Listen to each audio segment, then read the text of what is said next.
la fin prochaine.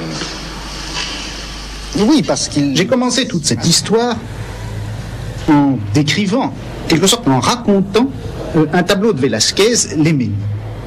J'ai choisi ce tableau parce qu'il me paraît être comme une sorte de modèle réduit de toute l'histoire que j'ai voulu retracer. Dans ce tableau, en effet, on voit un peintre, Velázquez lui-même, qui est en train de peindre une toile. On ne sait pas ce que représente cette toile, ni si même elle est commencée, puisqu'on n'en voit que l'envers. Or, au milieu de ces tableaux qui sont suspendus au mur du fond de la pièce, ainsi représenté sur le tableau, il y a un petit miroir. Et dans ce miroir, on voit le reflet du roi et de la reine d'Espagne. Par conséquent, on peut conclure, mais c'est simplement en conclusion, que le peintre est en train de représenter sur sa toile le roi et la reine d'Espagne et que la jeune princesse est en train de regarder le roi et la reine qui sont en train de se faire portraiturer. Reflet qui montre naïvement et dans l'ombre ce que tout le monde regarde au premier plan. Il restitue comme par enchantement ce qui manque à chaque regard. À celui du peintre, le modèle que recopie là-bas sur le tableau son double représenté. À celui du roi, son portrait qui s'achève sur ce versant de la toile qui ne peut percevoir d'où il est. À celui du spectateur, le centre réel de la scène, dont il a pris la place comme par effraction. Mais peut-être cette générosité du miroir est-elle feinte? Peut-être cache-t-il autant et plus qu'il ne manifeste? Eh bien, au XVIIe siècle, au fond, ce n'était jamais l'homme lui-même, le roi, qui était présent à l'intérieur même du savoir et de la connaissance. Il était en quelque sorte repéré de l'extérieur par tout un système de repères et d'analyse. On étudiait les représentations, l'imagination, le cœur, les passions, etc. Mais l'homme lui-même, l'homme en quelque sorte en chair et en os, l'homme avec son corps, avec son sexe, avec ses déterminations historiques précises, n'existait pas. Il n'était là qu'à l'état de représentation, il n'était pas jamais là lui-même. Peut-être y a-t-il dans ce tableau de Velázquez comme la représentation de la représentation classique et la définition de l'espace qu'elle ouvre. Ce sujet même, qui est le même, a été élidé. Et libre enfin de ce rapport qu'il enchaînait, la représentation peut se donner comme pure représentation.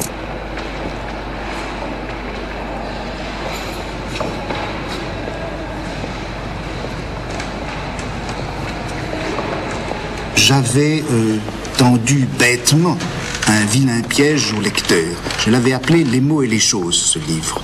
Je l'avais appelé Les mots et les choses et bien sûr les lecteurs ont dit « Eh bien c'est drôle, on ne voit pas les choses ». Et en effet, jamais le monde extérieur n'était invoqué comme tel. Je parlais par exemple de l'histoire naturelle, mais je n'ai jamais décrit les animaux ou les plantes elles-mêmes, je n'ai jamais fait intervenir l'objectivité des animaux et des plantes dans l'analyse du discours des naturalistes. Et puis il y en a eu d'autres, plus sages encore, qui ont dit « Mais vous savez, il n'y a même pas de mots ». Car, dire vrai, je ne faisais pas non plus une analyse linguistique. Je ne faisais pas une analyse linguistique et je ne posais pas le problème de savoir le rapport, le vieux problème platonicien du rapport qu'il peut y avoir entre les choses et les mots. Est-ce que les mots sont complètement arbitraires? Est-ce qu'ils peuvent se passer des choses? Ou est-ce que les choses sont présentes d'une manière ou d'une autre dans les mots? C'était un titre piège. Je voulais montrer en quelque sorte que les discours, c'était une pratique autonome qui était en quelque sorte extérieure aux mots et aux choses, bien que à chaque instant il fût question des choses et bien que à chaque instant des mots fussent utilisés.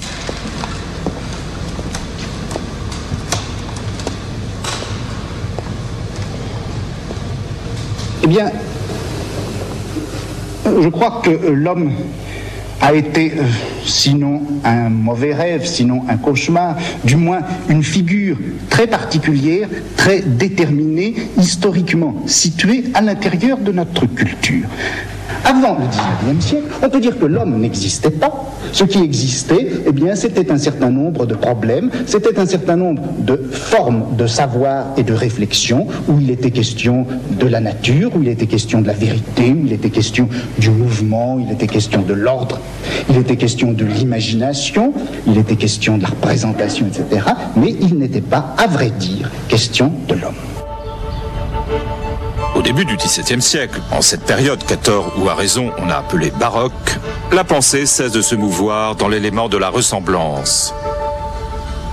La similitude n'est plus la forme du savoir, mais plutôt l'occasion de l'erreur. L'âge du semblable est en train de se refermer sur lui-même. Derrière lui, il ne laisse que des jeux. Des jeux dont les pouvoirs d'enchantement croisent de cette parenté nouvelle de la ressemblance et de l'illusion. Partout se dessinent les chimères de la similitude. Mais on sait que ce sont des chimères. C'est le temps privilégié du trompe-l'œil, de l'illusion comique, du théâtre qui se dédouble et représente un théâtre, du quiproquo, des songes et visions. C'est le temps des sens trompeurs, c'est le temps où les métaphores, les comparaisons et les allégories définissent l'espace poétique du langage. Désormais, les belles figures rigoureuses et contraignantes de la similitude vont être oubliées. Et on tiendra les signes qui les marquaient pour rêverie et charme d'un savoir qui n'était pas encore devenu raisonnable.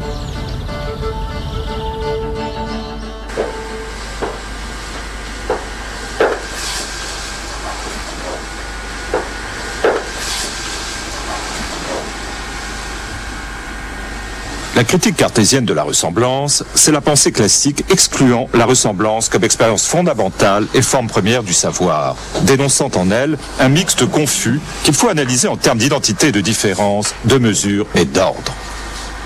Si Descartes récuse la ressemblance, ce n'est pas en excluant de la pensée rationnelle l'acte de comparaison, ni en cherchant à le limiter, mais au contraire en l'universalisant et en lui donnant par là sa forme la plus pure. L'activité de l'esprit ne consistera donc plus à rapprocher les choses entre elles, à partir en quête de tout ce qui peut déceler en elles comme une parenté, une attirance ou une nature secrètement partagée, mais au contraire à discerner. Ce rapport à l'ordre est aussi essentiel pour l'âge classique que le fut pour la Renaissance le rapport à l'interprétation. À vrai dire, je n'ai pas voulu écrire une histoire de l'homme ou des sciences humaines, ou une histoire de ces connaissances grâce auxquelles et à l'intérieur desquelles l'homme est apparu. En fait, j'ai voulu faire ce que j'ai appelé d'un mot commode, un peu factice, un peu arbitraire, le mot d'archéologie. Eh bien, il me semble que les sciences, qui sont pourtant ce que nous croyons le mieux posséder, ce que nous croyons le mieux maîtriser à l'intérieur de notre propre pensée, ces sciences que nous croyons habiter au fond dans tous leurs recoins par notre conscience la plus lucide, il me semble qu'elles aussi obéissent à un inconscient. Il y a un inconscient de la science et il y a un inconscient du savoir. À la fin du XVIIIe siècle, on a vu apparaître un certain nombre de sciences, non seulement de sciences, mais de domaines scientifiques, de domaines à exploiter par une science, et on les a vus apparaître dans un ordre entièrement dispersé. On a vu apparaître le langage avec la philologie, on a vu apparaître la vie avec la biologie, on a vu apparaître le travail avec l'économie politique. Tous ces phénomènes sont apparus dans un ordre à la fois dispersé et pourtant parfaitement cohérent. Or, quand on fait l'analyse de tous ces phénomènes qui sont contemporains et dispersés, on s'aperçoit qu'en fait, ils obéissent à une certaine structure commune. On s'aperçoit que c'est au fond la même forme de pensée qui les a rendus les uns et les autres possibles.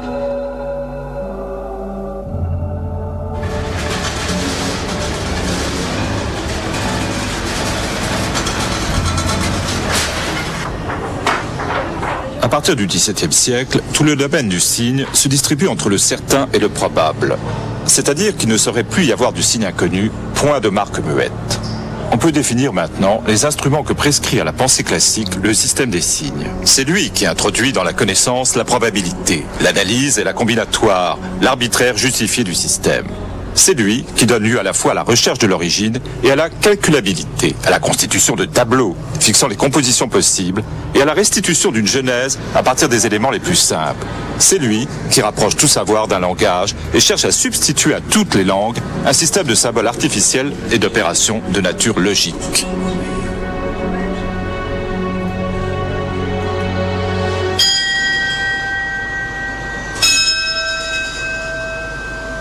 Jardin botanique et cabinet d'histoire naturelle. Leur importance pour la culture classique ne tient pas essentiellement à ce qu'ils permettent de voir, mais à ce qu'ils cachent. Ils dérobent l'anatomie et le fonctionnement. Ils occultent l'organisme. Un jour, à la fin du XVIIIe siècle, Cuvier fera main basse sur les bocaux du muséum. Il les cassera et disséquera toute la grande conserve classique de la visibilité animale. Ce geste iconoclaste ne traduit pas une curiosité nouvelle pour un secret qu'on n'aurait eu ni le souci, ni le courage, ni la possibilité de connaître. C'est, bien plus gravement, une mutation dans l'espace naturel de la culture occidentale.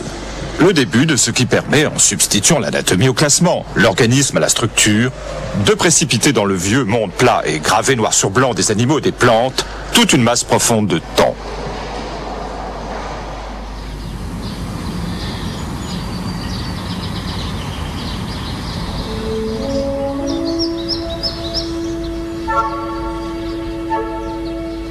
Le système des limites, parmi les éléments que sa description juxtapose avec minutie, tel ou tel d'entre eux.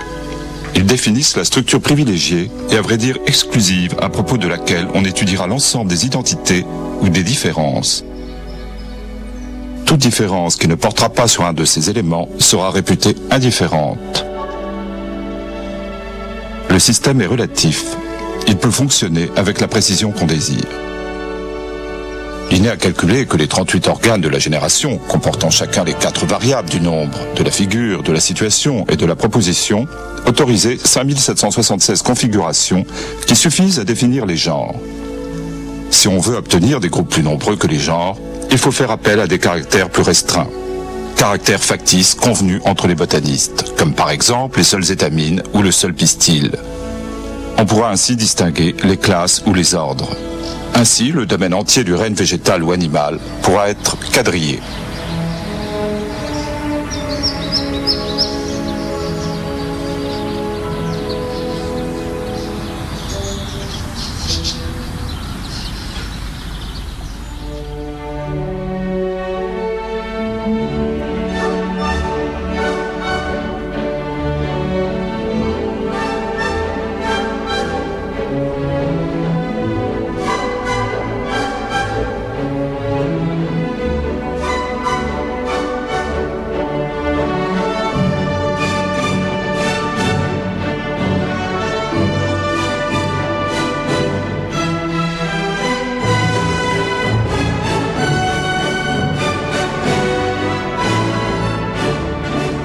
L'histoire, on le sait, c'est bien la plage la plus érudite, la plus avertie, la plus éveillée, la plus encombrée peut-être de notre mémoire.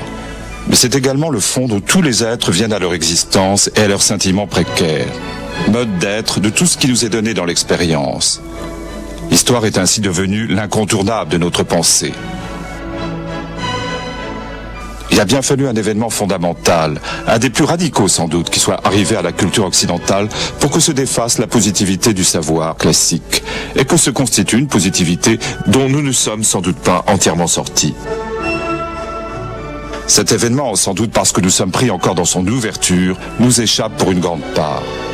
La constitution de tant de sciences positives, l'émergence de l'histoire à la fois comme savoir et comme mode d'être de l'empiricité ne sont qu'autant de signes d'une rupture profonde.